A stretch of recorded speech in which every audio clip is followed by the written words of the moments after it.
स्वागत है आपका। आप देख रहे हैं इंडिया टीवी। आपके साथ मैं हूं प्राची पाराशर। वक्त हो गया है प्रहार का और आज प्रहार में सबसे पहले बात करेंगे यूपी के पावर कट चैप्टर की, जो इस वक्त सबसे गंभीर मुद्दा बना हुआ है। हर दिन यूपी के अलग अलग जिलों से प्रोटेस्ट की तस्वीरें सामने आ रही हैं, जिसके बाद अब सीएम योगी एक्शन में हैं। बिजली विभाग के अफसरों के साथ मीटिंग कर रहे हैं। बिजली संकट से निपटने की पूरी प्लानिंग सेट की जा रही है। लापरवाही के मामले में गाजियाबाद और मेरठ में बड़ा एक्शन हुआ है। 2 एग्जीक्यूटिव इंजीनियर्स को सस्पेंड कर दिया गया है। आपूर्ति बाधित होने और अघोषित कटौती की शिकायतों को लेकर सरकार ने कदम उठाया है। सीएम योगी ने पहले ही बिजली विभाग को अलर्ट मोड पर रहने के निर्देश दिए थे। बिजली संकट पर घमासान बढ़ने के बाद आज मीटिंग भी मुख्यमंत्री योगी आदित्यनाथ कर रहे हैं। लेकिन क्या गर्मी को देखते हुए पहले तैयारी सरकार की तरफ से नहीं की गई थी? क्या मंत्रालय की तरफ से नहीं की गई थी? ये वो सवाल हैं जो जनता पूछ रही है। जनता जब सड़क पर आ गई तब जाकर सरकार की नींद भी टूटी है और अब सरकार बैठकें कर रही है और अब ताबड़तोड़ कार्रवाई भी चल रही है। अधिकारियों को भी सस्पेंड किया जा रहा है। यूपी के अलग अलग जिलों में पावर कट को लेकर प्रोटेस्ट जारी है।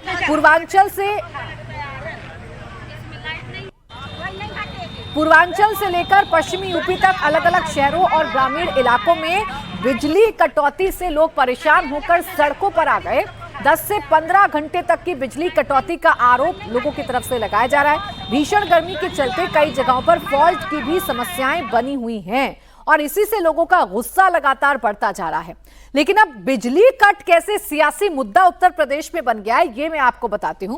मुख्यमंत्री योगी आदित्यनाथ निर्बाध बिजली आपूर्ति को लेकर अपनी बातें कह रहे हैं। योगी आदित्यनाथ कह रहे हैं कि बिजली की कोई कमी नहीं है और जो लापरवाही बरत रहा है उस पर एक्शन भी हो रहा है। अधिकारियों को सस्पेंड किया जा रहा है। योगी ने ये निर्देश दिए हैं कि अफसर ग्राउंड पर रहें और इसके साथ ही साथ 30,357 मेगावाट की डिमांड इस वक्त उत्तर प्रदेश में है। मांग के मुताबिक बिजली मिले, शेड्यूल पालन करना अनिवार्य है। लेकिन अब इस पावर कट पर विपक्ष सरकार से सवाल पूछेगा। जाहिर बात है एक बड़ा मौका है अखिलेश यादव के पास सरकार को घेरने का। तो अखिलेश यादव कह रहे हैं कि सरकार की नीति गलत है। भ्रष्टाचार से बिजली संकट उभर आया है। बिजली का सिर्फ दाम बढ़ा, पावर सप्लाई आपूर्ति नहीं हो पा रही है। बोया पेड़ बबूल का तो आम कैसे होए, ये अखिलेश यादव कह रहे हैं। भाजपा राज यूपी खस्ता हाल, नए प्लांट नहीं लगवाए गए हैं। तो ये आरोप अखिलेश यादव की तरफ से लगाए गए हैं मौजूदा सरकार पर। इसके अलावा ग्राउंड की स्थिति क्या है ये भी जान लीजिए। चंदौली से बिजली संकट को लेकर प्रोटेस्ट की खबरें सामने आ रही हैं। पावर कट के खिलाफ लोगों का गुस्सा फूट पड़ा। लोगों ने बिजली उपकेंद्र पर पहुंचकर प्रदर्शन किया। बबूरी उपकेंद्र पर बिजली कटौती और अफसरों की मनमानी का आरोप लगाते हुए लोगों ने नारेबाजी, धरने पर बैठ गए, रात भर प्रदर्शन किया। दिन में भी लोगों ने अपना विरोध जताते हुए घेराव किया। इस दौरान बीजेपी के नेता महेंद्र सेठ उर्फ पप्पू सेठ ने पावर हाउस पर तालाबंदी कर दी और बिजली विभाग पर कटौती को लेकर गंभीर आरोप लगाए। नहीं चलेगी, नहीं चलेगी। अपोलो फैक्ट्री मुर्दाबाद। ये ताला बंद होगा ना, अभी ताला हमरे जेल गेले के बाद खुली। हाँ, चाबी ले जाए घरे। ठीक है। हमारा नाम महेंद्र सेठ पप्पू सेठ है। हम व्यापार मंडल का जिला मंत्री है चंदौली का और भाजपा का पूर्व मंडल उपाध्यक्ष है। ठीक है। और जिम्मेदारी के साथ ये ताला को बंद करते है। ये बड़े बंद करते है कि हमसे बिल हुआ आप कमर्शियल का और लाइन देश हुआ गरीबन वाला और बिजली के बिल हुआ अमीरन वाला। तो मालिक सरकार हमके 24 घंटा लाइन दा और 24 घंटा का बिल ला, हम देवर तैयार है। ठीक है। ये ग्राम सभा बबुरी और पूरा नगर देवर तैयार है। जे पान बेचे वाला है, चाय बेचे वाला है और सब्जी बेचे वाला है, वो के कमर्शियल कनेक्शन दिले हुआ और लाइन देश हुआ कौन गरीबन वाला। मतलब 4 घंटा, 2 घंटा, 1 घंटा कब आई कब न आई कोई ठीक नहीं है। ये गलत बात है। आप लोग भाजपा सरकार को, योगी सरकार को आप लोग जो है बदनाम कर रहे हैं। आप लोग जो है नहीं चाहते हैं कि भाजपा सरकार, हमारी सरकार, योगी मोदी की सरकार फिर दोबारा बने उत्तर प्रदेश में। आप लोग जो है, आप लोगों की मंशा सही नहीं। अब चंदौली में बिजली कटौती को लेकर जमकर बवाल हुआ। चंदौली प्रोटेस्ट की खबर पर अखिलेश यादव ने सोशल मीडिया पर अपना बयान भी पोस्ट कर दिया और लिखा, भाजपा नेता सोच रहे हैं कि उनके कुकर्मों की वजह से उनकी बाहर तो कोई इज्जत बची नहीं, कम से कम घर में तो बचा लें। दरअसल अखिलेश ने बीजेपी नेता महेंद्र सेठ के वीडियो पर यह पोस्ट किया है, जिसमें वो बीजेपी की राज्यसभा सांसद साधना सिंह से बिजली कटौती और पावर हाउस पर तालाबंदी के बाद बात कर रहे हैं और अपना गुस्सा जाहिर कर रहे हैं। सिर्फ चंदौली नहीं बल्कि अलग अलग जिलों से भी ऐसी तस्वीरें सामने आई, जहां खुद बीजेपी के विधायक शिकायत करने पहुंच रहे हैं। जी हम लोग बैठे हुए मैं ताला बंद कर दिया हूँ। इसको फोन किए थे, हमने कहा कि हमको जेल भेज दीजिए। तो कहा हमारे हम ताला जी सांसद जी हम ताला बंद करके अपने जेब में रख लिए हैं। हम घर नहीं जाएंगे। हमारी बीवी कह रही है कि आप क्या भाजपा के नेता हो जब दिलाई नहीं दे पा रहे हो तो जाओ यहाँ से। तो हम ताला बंद करके यहाँ पर धरना बैठे हुए हैं पावर हाउस पे। जी अब जो करना आप करिए, जो करे कर। तो मसला सिर्फ चंदौली का नहीं है, बागपत की भी खबर आपको दिखाती हूं। पावर कट और फॉल्ट को लेकर बागपत में भी घमासान मचा हुआ है। बिजली कटौती को लेकर लोगों का गुस्सा फूट पड़ा और सड़क जाम कर प्रदर्शन किया गया, जमकर नारेबाजी भी की गई।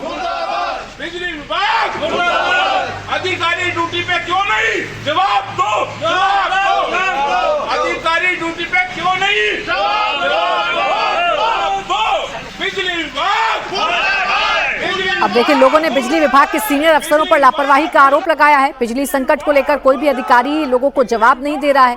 शहर के कई इलाकों में घंटों बिजली गायब है, जिसकी वजह से लोगों को इस भीषण गर्मी में रात को अपने घर को छोड़कर बाहर निकलना पड़ रहा है और बिजली विभाग के खिलाफ जमकर नारेबाजी की जा रही है। तो उत्तर प्रदेश में बार बार पावर कट लगना, लाइट का चला जाना, अलग अलग जगहों पर कई घंटे बिजली की कटौती होना एक बड़ा मुद्दा बनता जा रहा है और एक ऐसा मुद्दा है जिस पर सरकार की किरकिरी हो रही है। जनता का सीधा विरोध सरकार को झेलना पड़ रहा है। मुख्यमंत्री योगी आदित्यनाथ एक्शन में तो आए हैं, बैठकें तो कर रहे हैं, अधिकारियों को भी सस्पेंड किया जा रहा है, लेकिन इसका नतीजा ग्राउंड पर क्या निकल रहा है ये देखना जरूर होगा, क्योंकि अभी भी कई जगहों से ऐसी ही तस्वीरें, ऐसी ही खबरें आ रही हैं जहां बिजली की कटौती हो रही है। यूपी के बांदा में लोग लाइट ट्रिपिंग से परेशान हैं। महिलाएं सड़कों पर उतरकर प्रदर्शन कर रही हैं। बिजली के लिए लोग तपती गर्मी में भी सड़कों पर प्रदर्शन कर रहे हैं। पुलिस लोगों को समझाने की कोशिश कर रही है कि वो संयम से काम लें। बिजली विभाग के अधिकारी अपना काम कर रहे हैं, लेकिन जब बिजली नहीं होगी इस भीषण गर्मी में तो लोग सड़कों पर आएंगे और सड़कों पर उतरकर प्रदर्शन करेंगे। आप सोचिए, इतनी भीषण गर्मी में जब घर से निकलना भी दूभर है, ये महिलाएं घर से निकलकर जमीन पर बैठ गई हैं, सड़क पर बैठ गई हैं, क्योंकि बिजली कटौती से परेशान है। घर में रुका नहीं जा रहा है, घर के काम रुक रहे हैं, जिसकी वजह से महिलाएं सड़कों पर उतरकर प्रदर्शन करने लगी। हालांकि पुलिस इनको समझा तो रही है, लेकिन पुलिस के समझाने के बावजूद भी इन महिलाओं का प्रदर्शन जारी रहा। एक तरफ जनता सड़क पर है, सरकार से सवाल पूछ रही है, तो अखिलेश यादव इस बिजली संकट पर फुल एक्टिव मोड में हैं। ताबड़तोड़ वीडियो और सरकार के खिलाफ लगातार पोस्ट कर रहे हैं। ऐसे में यूपी के ऊर्जा मंत्री ने इस मामले पर जवाब दिया और कहा, अगर बिजली की कोई समस्या सूबे में है तो उसके जिम्मेदार अखिलेश यादव हैं। अखिलेश यादव जी को अच्छा नहीं लगता है, लेकिन ये बात विधानसभा में मैंने बोला था कि उनके बोए हुए बबूल के कारण बिजली विभाग की दुर्दशा है हमारे प्रदेश में। उन्होंने हमसे पूछा था कि बबूल क्या चीज है, मैंने बताया भी बबूल क्या चीज है। पहला बबूल नंबर 1 ये है कि उन्होंने महंगी दर पे पीपीए किए हैं, करार किए हैं उत्तर प्रदेश में बिजली खरीदने के लिए। दूसरा बबूल यह है कि बिना किसी मेरिट के अंधाधुंध अपने लोगों की, अपने परिवार, अपने कुनबे के लोगों की भर्तियां किए हैं।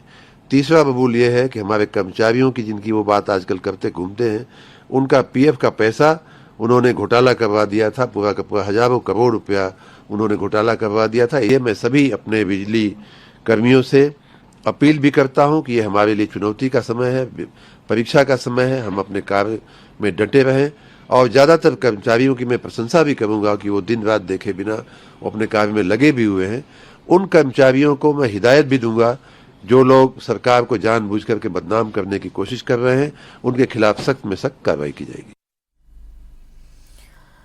अब आपने मंत्री जी को तो सुन लिया, जो सीधे तौर पर अखिलेश यादव पर ठीकरा फोड़ रहे हैं। रुचि कुमार मेरी सहयोगी इस वक्त हमारे साथ जुड़ गई हैं, सीधा उन्हीं के पास चलेंगे। रुचि, बजाय इसके कि ये देखें मंत्री जी की बिजली कटौती क्यों हो रही है, बजाय इसके वो ये चेक करें कि बिजली से लोग हलकान क्यों हैं, परेशान क्यों हैं, अखिलेश यादव को दोष दे रहे हैं। अखिलेश यादव को दोष देने से क्या उनकी नाकामी पर पर्दा डल जाएगा?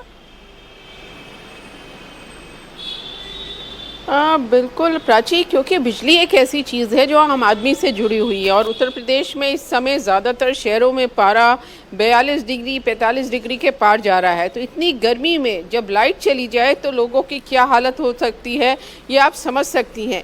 लोग सड़कों पर हैं। जो सब स्टेशंस हैं लखनऊ के, जो राजधानी है, करीब 32 ऐसे सब स्टेशंस हैं जहाँ पर पुलिस लगानी पड़ी है, क्योंकि जो जनता की नाराज़गी है वो जो यहाँ कर्मचारी हैं उनके ऊपर उतर रही है। गर्मी में लोग परेशान हो रहे हैं। दिन में तो किसी तरह काम चल जाता है, लेकिन रात में जब लाइट चली जाती है, जब आदमी सोने की कोशिश कर रहा होता है इतनी गर्मी में, तब जनता सड़कों पर उतर रही है। अब इसीलिए आज मुख्यमंत्री योगी आदित्यनाथ ने एक बड़ी मीटिंग बुलाई है और उसमें ये कोशिश करने की कोशिश है कि जो जनता को परेशानी हो रही है वो किस तरह से दूर की जाए। अब बिजली विभाग के अपने तर्क हैं कि उनका कहना है कि एकदम से बिजली की मांग बहुत ज़्यादा बढ़ गई, 30,000 मेगावाट के ऊपर चली गई। दूसरा, क्योंकि गर्मी बहुत है, कई ट्रांसफार्मर फूंक जा रहे हैं, आग लग जा रही है, तारों में आग लग जा रही है।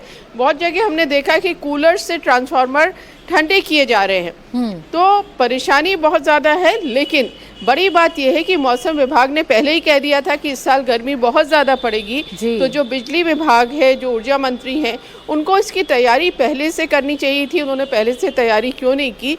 क्यों जनता को इतनी ज़्यादा परेशानियों का, दिक्कतों का सामना करना पड़ रहा है? प्राची, सिर्फ एक शहर की बात नहीं है, पूरे यूपी के हालत इस समय खराब है बिजली को लेकर। बिल्कुल रुचि, बिल्कुल सही कहा आपने कि पहले से तैयारी सरकार ने क्यों नहीं की थी, और जब तैयारियों पर सवाल पूछें तो पिछली सरकारों की नाकामी दिखाने से क्या काम चल जाएगा, ये बड़ा सवाल है, क्योंकि जनता को बिजली चाहिए इस भीषण गर्मी में। शुक्रिया आपका रुचि तमाम जानकारी के लिए। अब यूपी में अगले साल होने वाले विधानसभा चुनाव की भी बात कर लेते हैं, जिससे पहले बीएसपी सुप्रीमो मायावती भी एक्शन में आ रही है। मायावती इस वक्त लखनऊ में पार्टी मुख्यालय में पार्टी के सीनियर पदाधिकारियों और जिला अध्यक्षों के साथ बैठक कर रही हैं।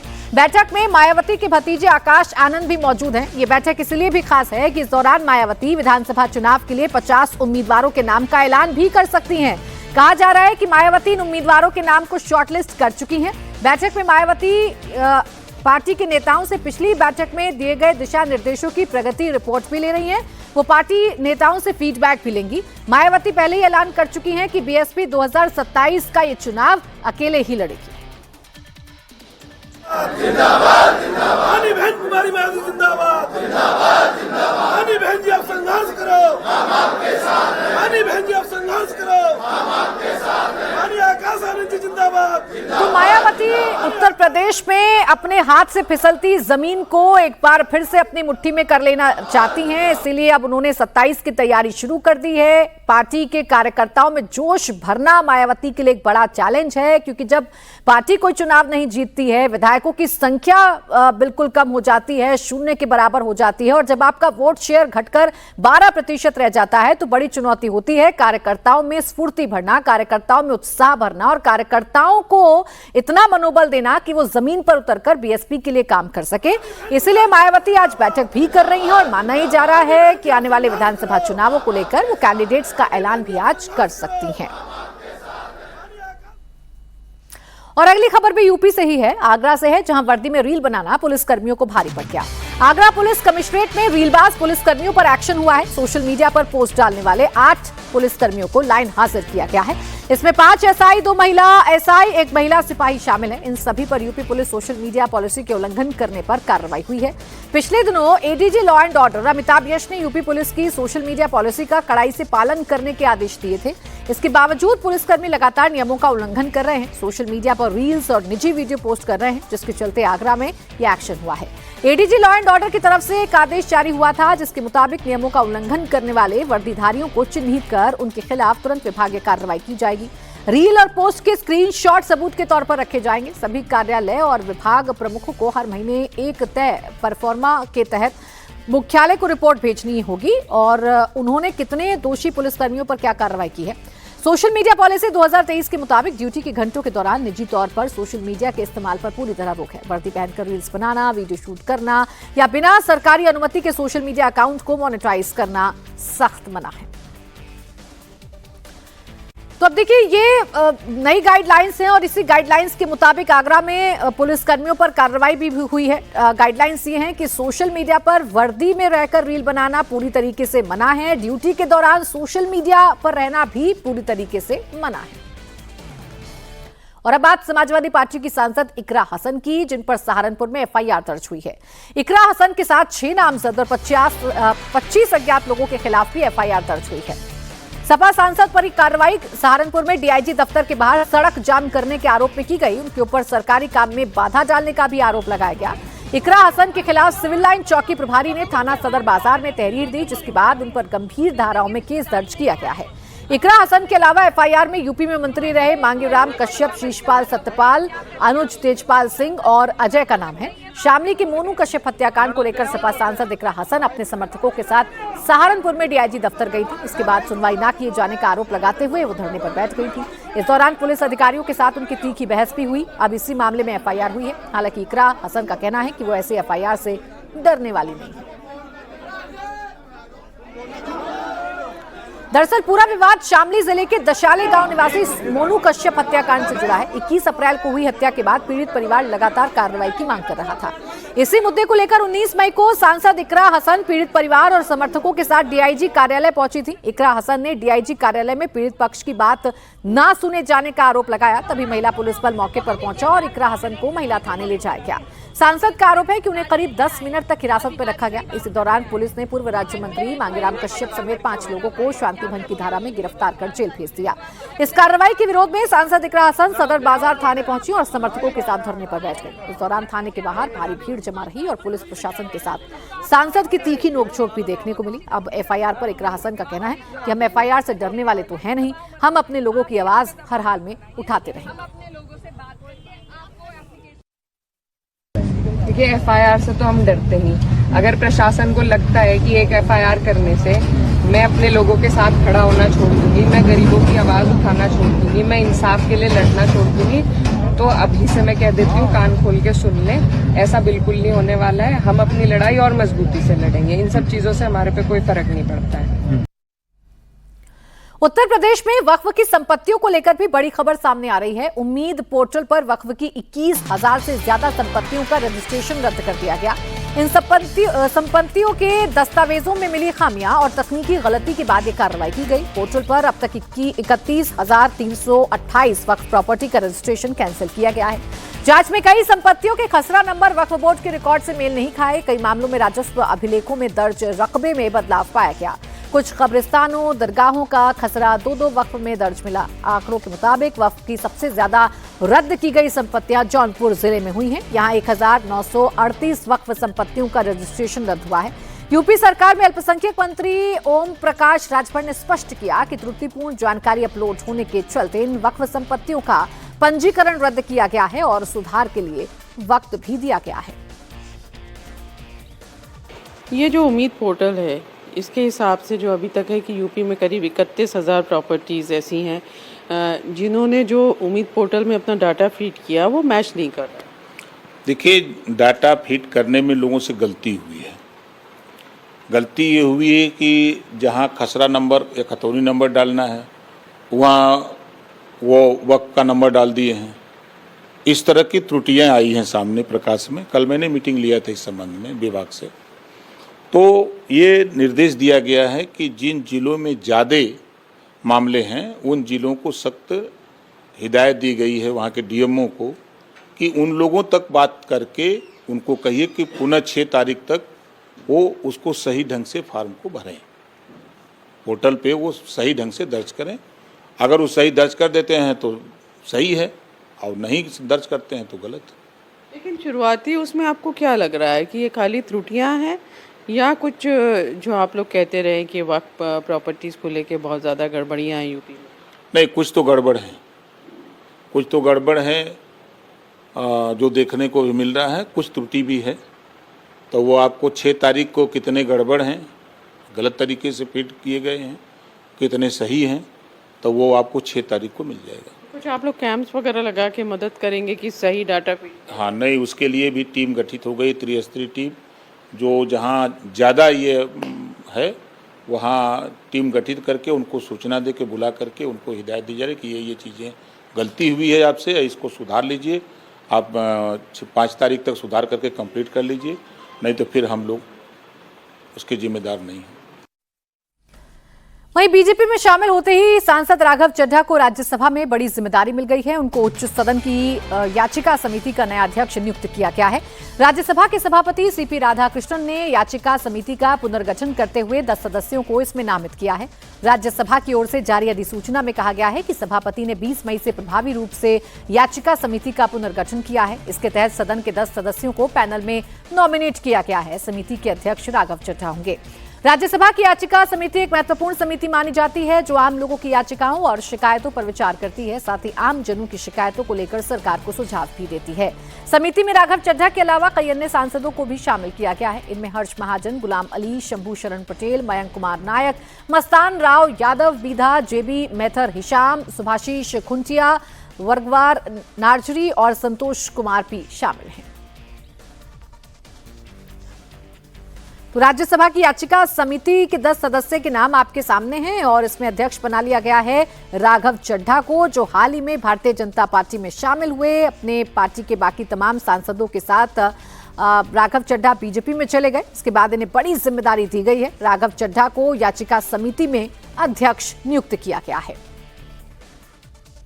और अब बड़ी खबर महाराष्ट्र के नांदेड़ से आ रही है, जहां महाराष्ट्र पुलिस ने ऑपरेशन क्रैकडाउन के तहत बड़ी कार्रवाई की। पुलिस ने सीक्रेट इंफॉर्मेशन के आधार पर एक दुकान पर छापेमारी की। पुलिस की इस रेड में 703 अवैध धारदार हथियारों का जखीरा बरामद हुआ। इसमें 470 तलवारें, 208 खंजर और 24 फाइटर पंच मिले हैं। पुलिस के आने से पहले दुकान का मालिक मौके से फरार हो गया।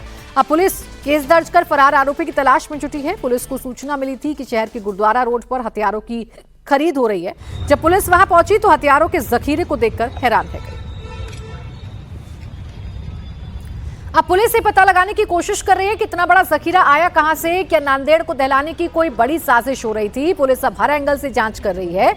बरामद हथियारों की मार्केट लाइसेंस प्राइस लगभग 14,04,300 रुपए बताई जा रही है। तो 703 अवैध हथियार बरामद किए गए हैं, 470 तलवार बरामद की गई हैं, 208 चाकू भी बरामद किए गए हैं। नमस्कार, मैं हूं अमित पालित।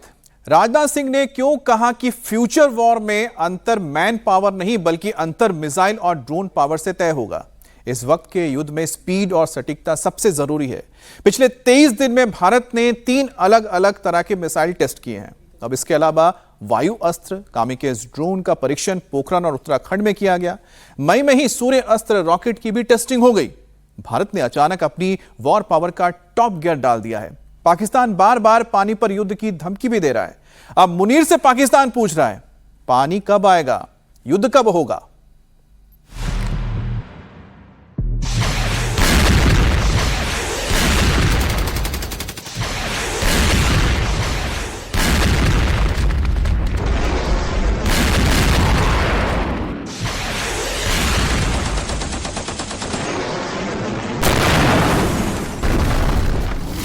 क्या भारत और पाकिस्तान के बीच युद्ध होगा? क्या इस बार पानी के लिए लड़ाई होगी? इंटरनेशनल कोर्ट ऑफ आर्बिट्रेशन के केस के हवाले से बात कर रहा हूं।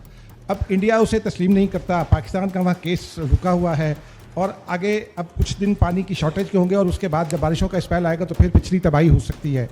तो इस सूरत हाल में पाकिस्तान का लाया अमल क्या है? पाकिस्तान के पास ऐसा कौन सा लीवर है, कौन सा ऑप्शन है कि वो भारत को मजबूर कर सके कि वो इंडस वाटर ट्रीटी पर अमल करे? मुनीर से पाकिस्तान में सवाल पूछे जा रहे हैं। मिलिट्री स्पोक्सपर्सन डीजी आईएसपीआर या डीजे बाबू जो हैं, उन्होंने इंडिया को धमकी दी थी कि तुम हमारा पानी बंद करोगे, हम तुम्हारी सांस बंद कर देंगे। लेकिन सवाल यह है कि धमकी के बाद आखिर हुआ क्या? इंडिया ने इंडस वाटर ट्रीटी को जो है वो अबेंस के अंदर जो है वो डाल दिया। उन्होंने कहा जी हम बंद होगी ट्रीटी, कर दिया बंद, करके दिखाओ अभी सांस बंद तुम। पाकिस्तान एक एक बूंद पानी के लिए तरस रहा है। यहाँ पे पानी का बहुत ज़बरदस्त किल्लत है और इतना ज़बरदस्त किल्लत है कि बच्चा बच्चा घूंट पानी के लिए तड़प रहा है।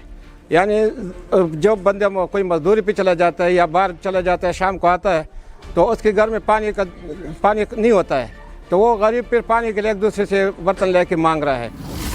पाकिस्तान का field marshal Asim Munir Iran में है। पाकिस्तान के प्रधानमंत्री शहबाज शरीफ चीन गए हैं और पाकिस्तान का पानी खत्म हो रहा है। इस्लामाबाद हो, कराची हो, लाहौर हो, रावलपिंडी हो, पाकिस्तान के शहर शहर में पानी का कोहराम शुरू हो चुका है। इस सूरत हाल में पाकिस्तानी सरकार से सवाल पूछे जा रहे हैं, लेकिन पाकिस्तान में जवाब कोई नहीं दे रहा है। सबके मुंह पर ताला लग गया है। टीटी पर अमल करें। भारत ने पाकिस्तान को सीधे सीधे चेतावनी दे दी है। अगर पाकिस्तान आतंकवाद नहीं रोकेगा तो पाकिस्तान को पानी नहीं मिलेगा। उस वक्त पाकिस्तानी सेना के बड़े बड़े डायलॉग मारे थे, पानी के बदले जंग की धमकी दी थी। अब पाकिस्तानी पूछ रहे हैं, कब करोगे जंग, कब भारत से पानी लाओगे? क्लियरली कह रही है कि अगर हमारा पानी रोका जाता है तो ये ऑलमोस्ट हमारे लिए एक्ट ऑफ वॉर है। और ये अगर आप समझे कुछ 4-5 दिन की गेम नहीं है वाटर क्राइसिस, ये 10-15 साल की स्ट्रेटेजिक वाटर गेम है जो इंडिया हमारे साथ प्ले करना चाह रहा है। यानी कि आप जंग के मैदान में हरा नहीं पाए तो आप आगे हमारा पानी रोकने के लिए पानी रोकेंगे, आप नया जंग का फ्रंट खोल देंगे कि पानी के ऊपर जंग होगी। अब ये इतनी सक्सेसफुल ट्रीटी थी कि जंगों के दरमियान भी नहीं रुकी। लेकिन अब इंडिया की जो मौजूदा आप कह सकते हैं कि हिंदुत्व मोटिवेटेड एक गवर्नमेंट है मोदी की, जिसका मेन कुछ लोग कहते हैं कि नहीं, अगर मोदी की गवर्नमेंट ना हो और गांधी की पार्टी हुकूमत आए, कांग्रेस की हुकूमत इंडिया में आ जाए तो मामला किस तरह है। सर, इंडिया के अंदर कोई भी पॉलिटिकल पार्टी है ना, खास करके major mainstream political party है, वो आती ही पाकिस्तान को गालियां देके, वो आती ही पाकिस्तान को तबाह करने को, पाकिस्तान को ये कर देंगे। वो तो वो उनकी जो एक डेल्यूजनल थॉट है ना कि वो अपने आप को वर्ल्ड सुपर पावर समझते हैं, हम कुछ भी कर सकते हैं। पाकिस्तान में जबरदस्त ऑयल क्राइसिस है, पाकिस्तान में वाटर क्राइसिस है। पाकिस्तान को ना तो तेल मिल रहा है ना पानी मिल रहा है। कुछ मिल रहा है तो वो है मुनीर के वॉर डायलॉग। लेकिन पाकिस्तानी पब्लिक को पता है भारत से लड़ने की मुनीर की औकात नहीं है। अभी पाकिस्तान में सूखा है, 1 महीने बाद पाकिस्तान में बाढ़ का खतरा है। दरअसल पाकिस्तान में वाटर मैनेजमेंट नाम की कोई चीज नहीं है। पाकिस्तान में 10 साल में 10 बार बाढ़ आई है और 4 बार सूखा पड़ा है। पानी 15 दिन हो गए हैं, पानी बिल्कुल ही हम लोगों ने देखा ही नहीं इस लाइन में पानी हो। पानी वहाँ बहुत बुरा हाल हो गया। ये अभी भी आप देखेंगे पीछे ये टैंकियाँ आ रही हैं, वहाँ पे भी टैंकियाँ आ रही हैं। पानी खरीद कर पीना पड़ रहा है हमारे को, पानी के लिए इतने महरूम हो चुके हैं हम जो है ना। पानी जो है वो खरीद के पीना पड़ रहा है। चलो भाई गवर्नमेंट का आ रहा होता तो फिर भी गुजारा होता था, अब तो बिल्कुल ही पानी नहीं आ रहा। खरीद के पी रहे वो भी मिल ही नहीं रहा। खारा पानी भर रहा है बेटा। पाकिस्तान ने एटम बम तो जरूर बना लिए, लेकिन अब पाकिस्तान के पास डैम बनाने के पैसे नहीं बचे हैं। पाकिस्तान और हिंदुस्तान में सबसे बड़ा फर्क लीडर का है। पिछले हफ्ते नरेंद्र मोदी नीदरलैंड गए थे, वहीं पर उन्होंने दुनिया की सबसे हाईटेक डैम का दौरा किया था। नीदरलैंड का वाटर मैनेजमेंट वर्ल्ड में सबसे अच्छा है। मोदी नई वाटर टेक्नोलॉजी भारत लेकर आए हैं। भारत का डैम स्टोरेज कवर 200 दिन का है, जबकि पाकिस्तान का स्टोरेज कवर सिर्फ 30 दिन का है। अगर पाकिस्तान की वाटर सप्लाई रोक दी गई तो 30 दिन के बाद पाकिस्तान में पानी के लिए गृह युद्ध छिड़ जाएगा। भारत अपनी स्टोरेज कैपेसिटी और बढ़ाने वाला है, इसीलिए मोदी विदेश दौरे पर गए थे। जब पाकिस्तानी ये तस्वीर देखते हैं और फिर मुनीर को अमेरिका के लिए डाकिया बने देखते हैं तो पाकिस्तान में पैदा होने पर किस्मत को कोसते हैं। पहली बात तो ये है कि जब से पाकिस्तान और इंडिया बने, आप इनके इकोनॉमिकल सिचुएशन देख लें, फाइनेंशियल सिचुएशन देख लें, इंडिया कहाँ ग्रो कर चुका है और पाकिस्तान कहाँ पे है। ये बहुत बड़ी डिबेट है और इस पे बहुत ज़्यादा बड़ी बातें हो सकती है, क्योंकि हम वहीं के वहीं खड़े हैं और वो कहाँ से कहाँ चले गए। जब बात पानी की आती है, पाकिस्तान पूरी तरह से भारत पर निर्भर नजर आता है।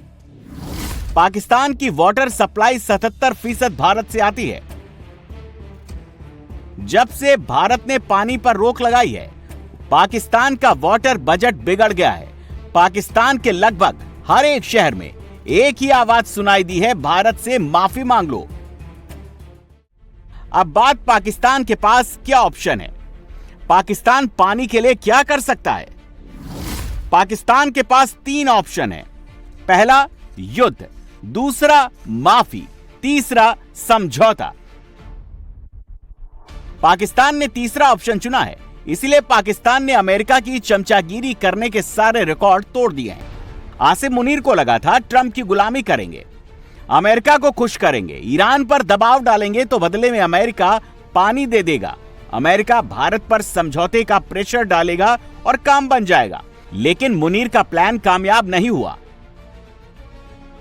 न जंग रुकी और भारत ने क्लियर कर दिया रूस से तेल भी लेंगे और पाकिस्तान को पानी भी नहीं देंगे।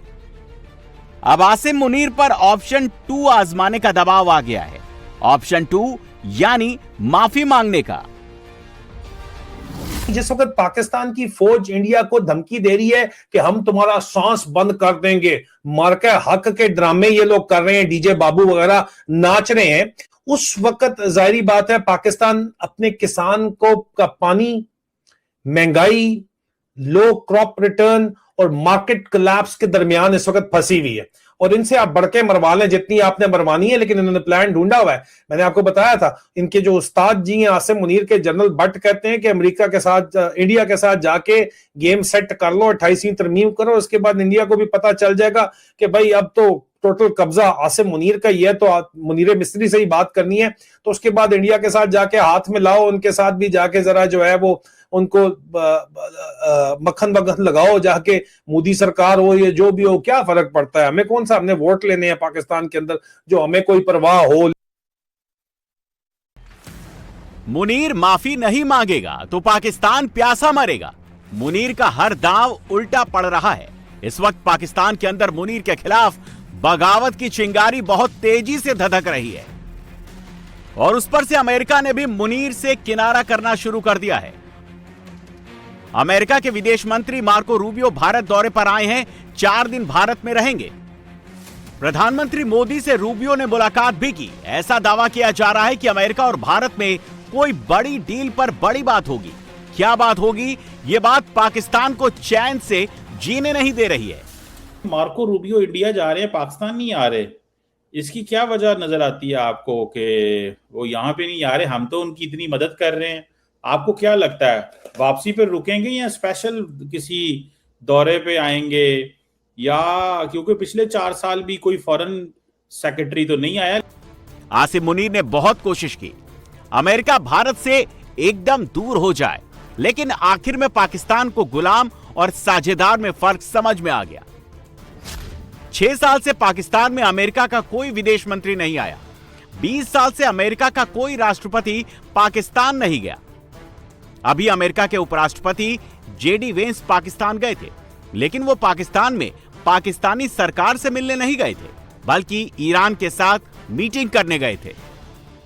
रूबियो के भारत आने से पहले एक ऐसी खबर आई जिसने पूरी पाकिस्तानी सेना को चौंका दिया। मुनीर को उम्मीद नहीं थी अमेरिका ऐसा करेगा। अमेरिका ने भारत को AH-64E अपाचे हेलीकॉप्टर और M777 A2 ultra light howitzer के मरम्मत के लिए $428.2 मिलियन के पैकेज को मंजूरी दे दी है। अमेरिकी मंत्री भारत आ रहे हैं। अमेरिका भारत को आर्म सप्लाई भी दे रहा है। मुनीर का ऑप्शन 1 वाला डर बढ़ता जा रहा है। आसिम मुनीर ने जोश में आकर पिछले साल ही वाटर ट्रीटी को एक्ट ऑफ वॉर ऐलान कर दिया था। अब एक्ट करने का वक्त आ गया है, लेकिन इससे पहले मुनीर कोई ऑर्डर दे पाता। भारत में कुछ ऐसा हुआ जिसको देखकर मुनीर का गला और सूख गया। वॉर के माहौल के बीच भारत ने अग्नि-1 मिसाइल को टेस्ट किया। इसकी टेस्टिंग जिस वक्त हुई है, और अग्नि-1 की जो खासियत है वो पाकिस्तान के लिए डेंजर अलार्म है। आपको अग्नि-1 सुनने में लग रहा होगा ये तो काफी पुरानी मिसाइल है, लेकिन इस टेस्टिंग के पीछे की वजह आपको चौंका देगी। इंडियन आर्मी ने इस मिसाइल का इस्तेमाल 2004 में शुरू किया। स्ट्रेटेजिक फोर्स ने अग्नि-1 का 2007 में उपयोग शुरू किया, यानी ब्रह्मोस और अग्नि-1 में सिर्फ 2 साल का अंतर है। पिछले साल ऑपरेशन सिंदूर के वक्त भारत ने पाकिस्तान पर ब्रह्मोस से हमला किया था। ब्रह्मोस की स्पीड और एक्यूरेसी ने पाकिस्तान की हर किलेबंदी को तोड़ दिया था, पाकिस्तानी एयरबेस को फोड़ दिया था। क्या इस बार अग्नि-1 को वो जिम्मेदारी सौंपी जाएगी जो ब्रह्मोस से भी खतरनाक है? ब्रह्मोस मिसाइल की स्पीड 3700 किलोमीटर प्रति घंटे है, जबकि अग्नि-1 की स्पीड 9000 किलोमीटर प्रति घंटे, यानी अग्नि ब्रह्मोस से लगभग 3 गुना तेज है। जब पाकिस्तान ब्रह्मोस को ट्रेस नहीं कर पाया था, पाकिस्तान का कोई रडार ब्रह्मोस को पकड़ नहीं पाया था, तो फिर अग्नि का सवाल तो पाकिस्तान के सिलेबस से बाहर का है। और अग्नि-1 की और ताकत भी जान लीजिए। अग्नि-1 की रेंज 1200 किलोमीटर है। ये 1000 किलो का वॉरहेड ले जा सकती है। अग्नि को लॉन्चिंग ट्रक से कहीं से भी दाग सकते हैं। ये एक शॉर्ट रेंज बैलिस्टिक मिसाइल है। पिछले 15-20 दिन में भारत ने जिन हथियारों की टेस्टिंग की, जिन टेक्नोलॉजी का टेस्ट किया, वो पाकिस्तान की वॉर तकनीक से कई साल आगे है, क्योंकि अब जो युद्ध होगा उसमें मैन पावर से ज्यादा मिसाइल, ड्रोन पावर काम करेगी। विश्व के युद्धों में सबसे बड़ा अंतर इस बात पर निर्भर नहीं करेगा कि आपके पास सैनिकों की संख्या कितनी है, बल्कि इस बात पर निर्भर करेगा कि आपका देश म्यूनिशन और ऑटोमेशन की दृष्टि से कितना एडवांस है और कितना कैपेबल है। इसकी झलक हम रूस और यूक्रेन के युद्ध में देख रहे हैं और वेस्ट एशिया में चल रहे संघर्ष में भी यह हम देख रहे हैं। भारत ने भी अपनी इसी शक्ति का परिचय ऑपरेशन सिंदूर के दौरान भी दिया है मेरे बहनों भाइयों। और साथियों, आज के युद्धों में स्पीड और प्रिसीजन, सटीकता बहुत ही महत्वपूर्ण होती है। ड्रोन, ऑटोमेटेड सिस्टम और आर्टिफिशियल इंटेलिजेंस आधारित जो सिस्टम्स हैं, दुश्मन पर ज्यादा सटीक हमला कर सकते हैं और अपने सैनिकों की जिंदगी भी बचा सकते हैं। 3, 2, 1, now.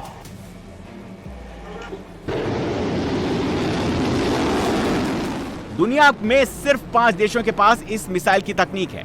ये है LRASHM यानी long range anti ship missile. ये एक मिसाइल दुश्मन के पूरे जहाज को डुबोने के लिए काफी है।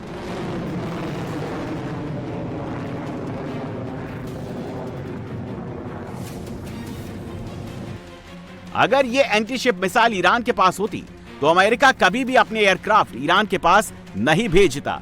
इस महीने भारत ने LRASHM मिसाइल की फाइनल टेस्टिंग की, जिसकी रिपोर्ट बताती है कि यह मिसाइल अब युद्ध के लिए तैयार है। LRASHM मिसाइल की स्पीड करीब 12,500 किलोमीटर प्रति घंटे की होती है।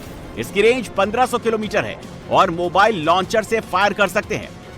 पाकिस्तान एक बात अच्छे से समझता है, 2014 के बाद से हिंदुस्तान की युद्ध नीति और सोच दोनों बदल गई है। पाकिस्तान आतंकी हमला करेगा तो उसके घर के अंदर धमाका होगा। पाकिस्तान अंदर और बाहर दोनों जगह फंसेगा। यह हिंदुस्तान की नई मोदी डॉक्ट्रिन है।